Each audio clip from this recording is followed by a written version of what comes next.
పెదలాల ఆత్మీయ గారు ఇంత ఘనంగా ఇంత గొప్పగా నూతన సంవత్సర వేడుకలు ఏర్పాటు చేసినటువంటి ఆత్మీయులకు, ఈ రాష్ట్రంలోనే ఈ 2 రాష్ట్రాల్లోనే అతిపెద్ద కేకులు తయారు చేసిన శ్రమజీవులకు పేరు పేరున నమస్సులు. నా కుటుంబ సభ్యులైన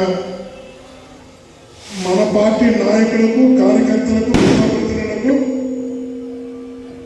మనస్ఫూర్తిగా నమస్సులు అర్పిస్తూ, ప్రతి ఒక్కరు కూడా గతం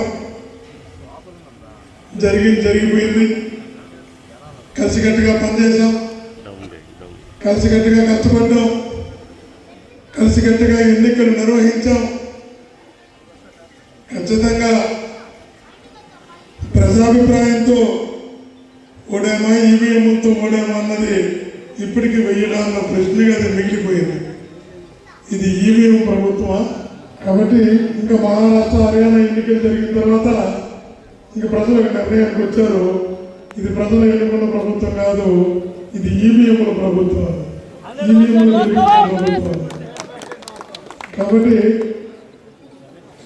మిషన్ల ద్వారా గెలిచిన ప్రభుత్వం మానవత్వంతో పనిచేయదని గెలిచిన 6 నెలలకే నిరూపించారు.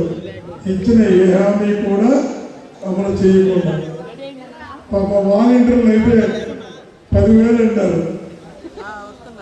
ఎవరిని అంటే వాళ్ళ దగ్గర ఒకటి మెచ్చుకోవాలి.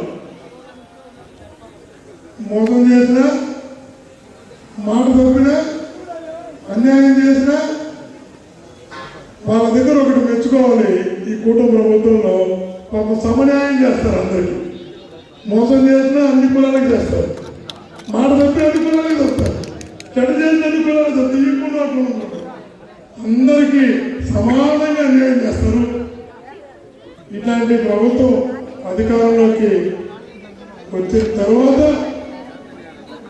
ప్రజల పక్షాన నిలబడి పోరాటం చేయాల్సిన సంవత్సరం ఇది.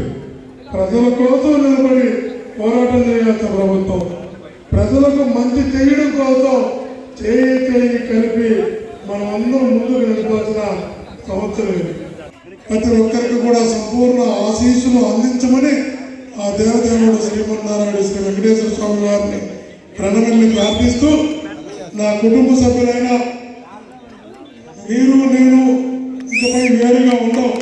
మనమందరం ఎప్పటికీ భవిష్యత్తులో కూడా ఒక కుటుంబంగానే ఉంటాం. ఆ రోజు దగ్గరలో ఒక నమ్మకంతో నన్ను మీ దగ్గరగా పంపితే మీరు మీ కుటుంబ సభ్యుడిగా కూడా చేర్చుకున్నారు. ఆ ప్రేమ, అభిమానం, ఆత్మీయత అందుకున్న నేను ఇంకా జీవితాంతం మీతోనే, మీలో ఒకటిగా, మీ కుటుంబ సభ్యుడిగా ఉంటానని మీకు కలిసి పనిచేస్తానని తెలియజేస్తూ, నా కుటుంబ సభ్యులైన మీ అందరికీ కూడా, మీకు, మీ కుటుంబ సభ్యులు, మన కుటుంబ సభ్యులు అందరికీ మనసారా నూతన సంవత్సర శుభాకాంక్షలు తెలియజేస్తూ, ఇంత గొప్ప అవకాశంలో పాల్గొనే అవకాశం కల్పించిన అమ్మమ్మను కూడా థ్యాంక్స్ తెలియజేస్తూ, ప్రతి ఒక్కరికి కూడా మరణ ప్రతి ఒక్కరికి కూడా ఒక అభిమానంతో, ఆత్మీయతతో, ఐకమత్యంతో కలిసి నడుస్తామని, కలిసి ముందుకు సాగుదామని ప్రతి ఒక్కరికి తెలియజేస్తూ, I wish you happy new year to one and all.